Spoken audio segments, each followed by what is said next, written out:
Episódio 3, conceitos verticais de espécie. Bom, a gente viu na última aula, então, os conceitos horizontais, onde espécies são geralmente caracterizadas, né, por características que elas têm, elas apresentam, são unidades da evolução e muitas vezes são consideradas uma categoria especial.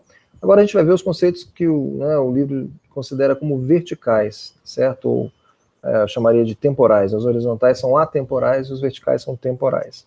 Então, aqui a gente vai ver que espécies compartilham uma determinada história em comum. Elas são mais o produto da evolução do que a unidade da evolução. Tá? E muitas vezes elas podem ser equivalentes a outras categorias taxonômicas dentro desse conceito, desses conceitos. Tá? Antes de falar especificamente sobre isso, né, a gente tem que ver como é que as linhagens podem ir mudando ao longo do tempo. Né? Entra o conceito de que a gente chama de anagênese e cladogênese. Tá? Então, a anagênese está representada aqui na letra A, onde você tem ao longo do tempo, tá? Então, o tempo está no eixo Y aqui, você tem uma característica que surge, né, uma característica apomórfica que surge numa determinada população e que acaba se fixando na população com o tempo. Tá? Então você tem uma mudança ao longo dessa linhagem aqui. Você vê que não teve divergência. Tá? A mudança aconteceu ao longo do tempo numa mesma linhagem. Não houve divergência para duas linhagens diferentes. Uma com características, né, sei lá, vou chamar bolinha preta e bolinha branca, né? Uma de bolinha preta, outra de bolinha branca. As bolinhas brancas foram gradativamente se transformando nas bolinhas pretas, que por seleção natural ou deriva genética foram favorecidas e acabaram mudando as características dessa espécie. Tá? Isso é o que a gente chama de anagênese. Tá? Aqui a gente tem a formação de uma espécie 2 a partir de uma espécie ancestral 1 sem divergência. Tá? Na cladogênese é quando a gente tem divergência. Então aqui, por exemplo, a gente tem a espécie 1, né, que houve uma divergência, houve uma separação, por exemplo, geográfica, espacial, uma parte dessa espécie, uma população ficou do lado de cá, outra população ficou isolada do lado de cá. Essa mudança surgiu só na segunda população e ela acabou se diferenciando da primeira. Mas essa população que está aqui é basicamente a mesma que estava aqui embaixo. Tá? Então, nesse caso, a gente poderia dizer que a espécie 1 continuou e a espécie 2 se diferenciou. Tá? Algumas pessoas vão torcer o nariz para isso e vão dizer que a partir do momento que houve divergência, tá, e houve uma separação do pool gênico original da espécie 1, ela não é mais a espécie 1. Tá? Ela, na verdade, é a espécie... São as duas espécies descendentes da espécie 1. Então, como a gente vai ver, alguns conceitos colocam que aqui seria o fim da espécie 1 e o começo de duas outras espécies. Tá?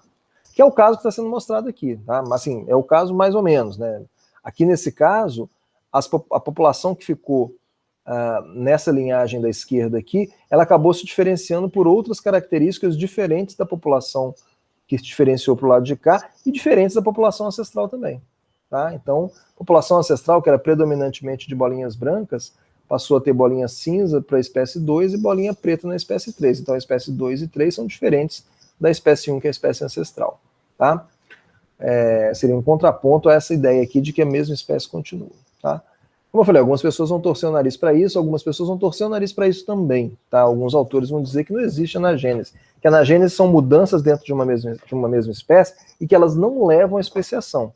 Tá? Sei lá, a gente pode imaginar o aumento de tamanho de uma linhagem de animais, de cavalos, por exemplo, ou da espécie humana. A espécie humana está aumentando de tamanho, vamos supor que esteja, ao longo do tempo. Tá, ela está aumentando de tamanho, mas ela continua sendo a espécie humana. Ela não vai se diferenciar de ser outra espécie por causa disso. Tá bom? Outras pessoas também vão argumentar que isso daqui não existe, que a espécie 1 não pode continuar, como eu falei. Outros vão argumentar que continua. Vai ver argumentos contra e a favor de todas essas posições. Tá? Agora, de qualquer maneira, isso daqui é cladogênese e isso daqui é anagênese. Tá? Então vamos lá nos conceitos verticais. O conceito evolutivo talvez seja o mais abrangente de todos, o mais geral, e muitos autores argumentam que o conceito evolutivo seria o conceito teórico que todos nós deveríamos ter. Tá? Que espécies são linhagens que evoluem independentemente de outras linhagens que teriam seu papel e tendências próprias, nas palavras do Simpson, né, do George Gaylord Simpson. Então, uma linhagem que evolui independente de outras linhagens. Tá? E nessa evolução independente, ela tem um papel em tendências próprias. Não sei muito bem o que é papel em tendência, mas dá para entender uma linhagem independente. Tá? Isso pode ser expressado como os diferentes ramos de um cladograma, que seria o conceito cladístico, tá? Que no fundo, eu diria que esses conceitos são conceitos operacionais do conceito evolutivo, que é um conceito mais teórico, e tem conceitos que são chamados de filogenéticos, tá? Eu botei um plural aqui sublinhado, porque não existe um conceito filogenético, existe mais de um conceito filogenético. Os dois mais populares e mais utilizados são baseados ou na monofilia ou no monofiletismo, ou seja, em identificar grupos monofiléticos, então espécie seria o grupo monofilético menos inclusivo de todos, ou na diagnose. Tá? Então aqui seria o menor grupo diagnosticável de organismos com relação de ancestralidade e descendência. Você vê que o diagnose não está enfatizando grupo monofilético, está enfatizando exatamente a diagnose, tá? Mas dentro do contexto filogenético. Então por isso que é chamado também de conceito filogenético. Vamos ver alguns desses daí. O conceito, voltar só um pouquinho aqui, desculpa, o conceito evolutivo é até difícil de desenhar, né? Mas é uma linhagem, ou seja, cada ramo da árvore da vida é uma espécie que viveu em determinado ponto. Tá? Talvez isso daqui reflita isso, talvez o conceito cladístico seja uma forma de se representar isso graficamente, né? Então você imagina que você tem um pedaço da árvore da vida aqui, tá? Se a gente olhar de pertinho, né, como eu já falei com você, se você olhar, der um zoom aqui nesses tracinhos que a gente está desenhando, no fundo a gente vai ver indivíduos que estão trocando genes, deixando descendentes, tá? Se a gente olhar então um pedaço aqui da árvore, né, você tem aqui um ramo que se diferenciou em dois, então nesse momento você tem especiação, tá? Então a partir daqui você tem uma nova espécie, não, algum lugar aqui mais ou menos, você tem essa espécie aqui, que é separada dessa, tá? Aqui é a mesma coisa, quando tem essa cladogênese aqui, você tem uma nova espécie que se extinguiu, então ela deixou de existir aqui. Essa daqui, ela deixou de existir aqui por quê? Porque ela se extinguiu? Não, porque ela se diferenciou em duas outras espécies. É aquilo que eu estou te falando.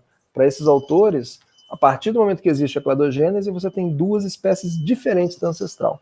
Por isso que cada ramo do cladograma vai ser uma espécie diferente, porque em cada evento de divergência você tem duas novas espécies, tá? Por definição. No caso dos conceitos filogenéticos, esse daqui está enfatizando o monofiletismo ou a monofilia, tá? Ou seja, o fato de você ter grupos monofiléticos menos inclusivos. Então imagina que você tem amostras de várias populações diferentes, tá? Então cada ponto aqui é uma população A, B1, B2. O que acontece? Essas três populações aqui estão juntas, estão muito próximas, tá certo? Estão dentro de um mesmo clado, então a gente vai chamar isso daqui da espécie B com 3 populações. Espécie C, D, espécie E com 2 populações, espécie G com 4 populações. Tá? Então a gente colocou esse grupo menos inclusivo como uma espécie, esse grupo menos inclusivo como outro, e esse daqui como outro. E esses terminais aqui como espécies distintas também. Tá?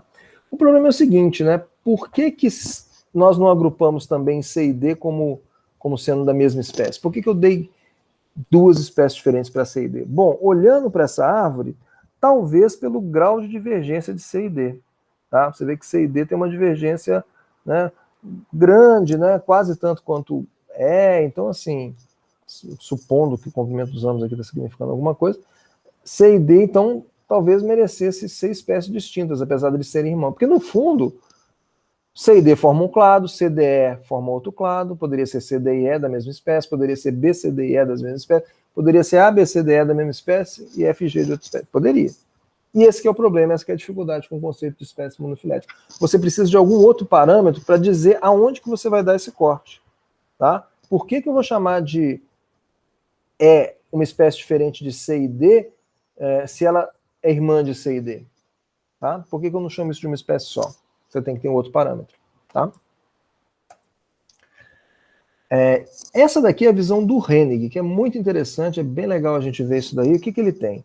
Ele tem indivíduos, tá, que estão contribuindo com gametas para a próxima geração, tem a reprodução sexuada, então você tem machos pretinhos e fêmeas branquinhas, machos cruzam com fêmeas, produzem machos e fêmeas, que cruzam entre si, produzem descendentes e assim por diante. Tá?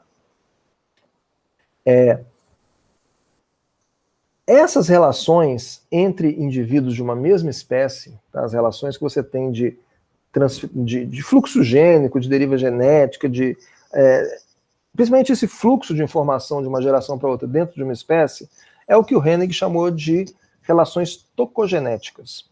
Tá? Já quando você tem espécies diferentes, então imagina uma barreira separando os indivíduos daqui e daqui em duas populações diferentes, que eventualmente se tornam espécies diferentes. Aí você tem relações filogenéticas entre espécies diferentes. Então, entre espécies são relações filogenéticas, dentro de espécies são relações tocogenéticas. Tá? Então, aí vem o conceito de espécie filogenético baseado na diagnose. Então, o que é? Então, por exemplo, essa bolinha aqui é uma espécie, essa bola grande aqui é uma espécie, e cada uma dessas bolinhas seriam outra espécie. Tá? E o que caracteriza essas espécies? Características diagnósticas que me permitem identificar essa espécie, diferenciar ela dessa e dessa, e essa daqui dessa daqui. Tá? Então, são linhagens com padrão de ancestralidade e descendência, mas que apresentam características diagnósticas. Tá? Então, esse é o conceito de espécies filogenético, baseado na diagnose e não na filogenia. Não seria certo eu dizer que espécies são o clado, né, o grupo filogenético menos inclusivo, porque não existe relação filogenética dentro de espécies. Existe entre espécies. Então você não poderia aplicar o conceito filogenético de monofilia. Monofilia não se aplica dentro de espécies, se aplica para grupos de espécies. Grupos de espécies podem ser monofiléticos ou não. Certo? O problema é que isso daí, né, quando a gente olha esse diagrama aqui, a gente acha muito legal, muito bonito e tal, mas assim, nem sempre é bem assim, né? Aqui é um caso que é assim, tá? Você tem uma espécie ancestral divergindo em duas, formando duas novas espécies, tá?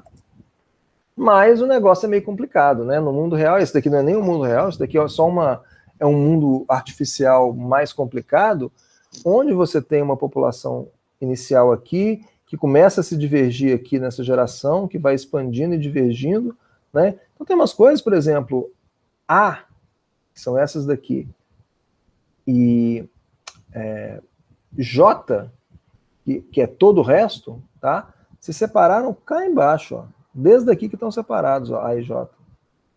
Só que aqui houve um fluxo gênico, tá? Houve uma pulada de cerca. Depois continuaram separados. Não é que isso daqui é suficiente para... Não? Pô, estão separados desde lá de baixo. Então, A e J parece que são duas espécies realmente distintas, apesar dessa pulada de cerca. Tá? E essa daqui, ó, que começou aqui e continuou direto. Então, A, B e C, na verdade, parecem ser espécies distintas também. Tá? E estão isoladas desde aqui, desde a 10ª geração. Tá? Mas e aqui, ó, aqui você tem, né, 4 gerações já de separação entre esse grupinho aqui, que é G, e esse grupinho aqui, que é F. Tá? Que são parte de, né, o todo seria B. Será que a gente separa ou não? Né? E aqui, separa ou não? Começou agora. Né? Vai continuar? Não vai. Esse daqui separou e depois voltou. Então é difícil, né? Dependendo do caminho que você escolher, você tem uma espécie, que é todo mundo, 2 espécies, tá? K, que seria essa daqui para cá, ou C, que seria essa daqui para cá. Mas você tem outra opção, né?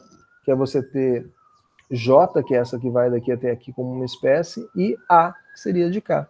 Você tem opções diferentes, tá certo? Ou você pode separar mais, do jeito que você quiser, em 3, 4, 5. Fica muito arbitrário, fica muito difícil, tá? Além disso, tem aquela questão que eu já falei com vocês, a questão da coalescência, onde você tem diferentes genes, vão ter diferentes árvores dentro das espécies. Isso pode levar a erros, tá? Questão da coalescência, uma questão de coalescência, uma questão de retenção de polimorfismo ancestral, que eu também já falei com vocês. Isso faz com que essa análise, essa figura que poderia, aparentemente, teoricamente, ser muito fácil, muito intuitiva, não é bem assim, tá? Então, isso daí foi sobre os conceitos verticais de espécie. Na próximo episódio, a gente vai falar sobre taxonomia, filosofia e raças.